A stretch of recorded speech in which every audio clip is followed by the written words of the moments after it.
The first half it feels really good. Obviously warming up for the game. Everything is going well. In the last two games at halftime, after the break, it's kind of gotten a little sore on me, a little tight, and obviously coach decided not to, put me back in towards the end because of that. So, that's pretty much it. Are you going to wake up and see how it feels tomorrow, LeBron? Do you have a plan yet about tomorrow night's game? Yeah, that's the plan. The plan is to see how I feel and go from there. But definitely want to get healthy. Not only myself but for our team. It's just challenging for us right now, but we'll be fine. I was going to ask one more if I could. LeBron, just wanted your evaluation of this game on top of the losing that's coming into this, and you getting reintegrated, all that's going on basically. Like, how are you guys analyzing this as you get down to the stretch run here? I think our team is predicated on health. That is the number one thing for our ball club. We're a team that we need to be healthy and we need to be full. If it's not one thing, it's the other. And then we show up today and our starting point guard is not in the lineup, so it's like another blow for us. That's going to be the biggest thing for us down the stretch, more than the games that we're playing, on just how healthy we're going to be, going into the stretch run. Dave? LeBron, in regards to your health, I know you described how it got tighter in the second half. What's your level of concern or your plan to try to get healthy while you're playing these games? Well, my level of concern, I really don't have too much level of concern, but my thing is I need to be healthy. And I need to make sure that my ankle, is in the where it was before, obviously before the injury. So, obviously I got to be smart with it. I'll talk to, my trainer Mike and go over with the coaching staff and, talk over some of the players as well. But the most important thing for me is to be healthy, and to be at full strength, when it really matters. I mean, it matters now to me, because I hate sitting out games and I hate not being out on the floor. But, I'm also not, helping myself or, helping my team being out there and I'm not at full strength. Dan? Hey, LeBron. You just kind of said it.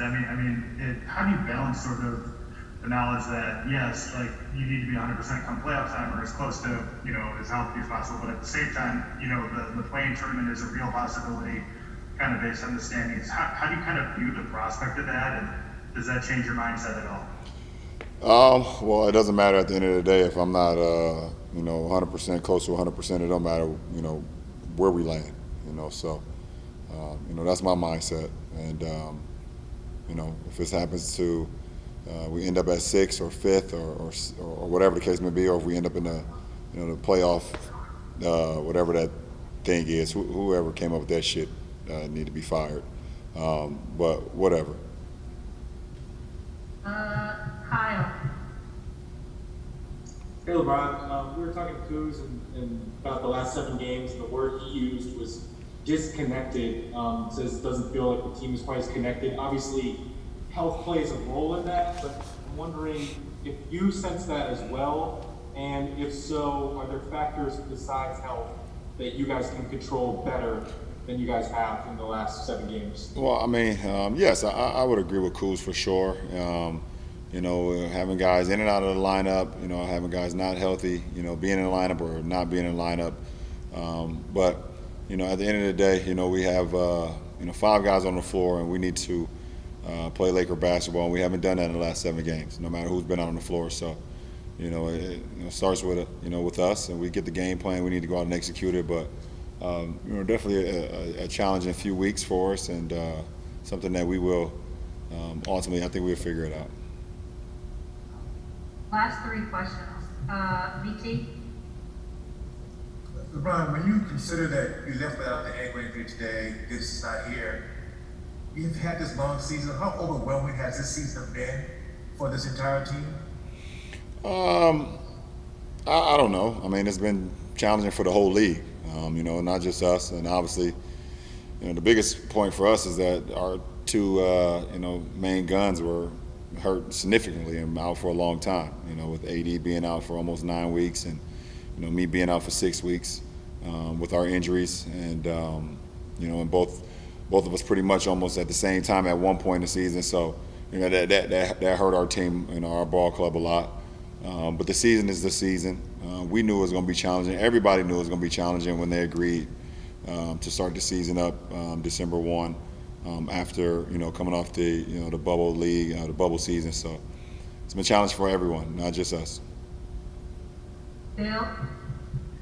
Hey, LeBron, is what you're feeling these last couple of nights something that you were feeling during your rehab and kind of your ramp up to play, or is this a situation where you need to play the games to feel it and find out whether there would be pain? And then I guess the next question would be, knowing what you know now, you think that you came back early? Too early? You never know until you get out there, because honestly, some of the sharp pain that I'm feeling or the pain that I feel on the floor is I didn't have during my workouts, or during my training, or during my running and things of that nature. So, the only way to test it is to get out on the floor. And for one, there ain't no damn practice time. It's not like it's not like it's you get practice time, you get 5-on-5, you get live. So it's not. This is not the season for it. We've known that since the beginning. So. The only opportunity for me to get some live was during the game. So I don't want to say I came back too early, but I mean, at the end of the day, I had to test it out and see where I was at. Last question, Joe Gordon. Hey, LeBron. This question is a little bit off the normal path, but Zoom's all we have, so thanks for listening. I would. You saying you asking a question that's off the path, Joe? I would never guess that. Hey, you've spoken a lot about Spring Hill, the apartment, and growing up there, and memories and things like that. And the off the beaten path question is, do you remember, or what do you remember about moving out? Your last day there, and what you were thinking, and just anything about that day. Well, I can even go back to when we first moved in. Just to have that stability. Me and my mother were. We had our fair share of moving around the city of Akron, staying with a lot of my mom's friends, or me staying with the Walker family, or me staying with, some of my AAU coaches, Coach Drew here, Coach Cotton here, So when my mom got that place and she found that apartment, Spring Hill, 1180 Rentar Lane, apartment 602, and she gave me a key on a shoestring, it was like a kid getting a brand new Mongoose bike for Christmas. Just having that stability, and it just felt like home. It felt like me and my mother had finally settled in on something. So, it's a place where my friends always came to. They always wanted to come and hang with me, spend time with me and my mom, even though it was the smallest out of all the residents that me and my friends had. And, just my senior year, after getting drafted and things of that nature, and knowing I was going to move out of there, and it was bittersweet.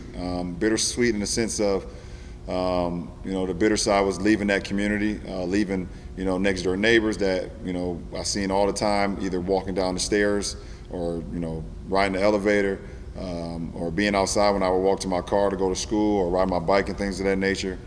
But the sweet part about it, I knew I was going to put my mom in a situation that I had always dreamed about, and just getting her a place of even more security, where it's something that she owned, and just move her on, like the Jeffersons said, move on up.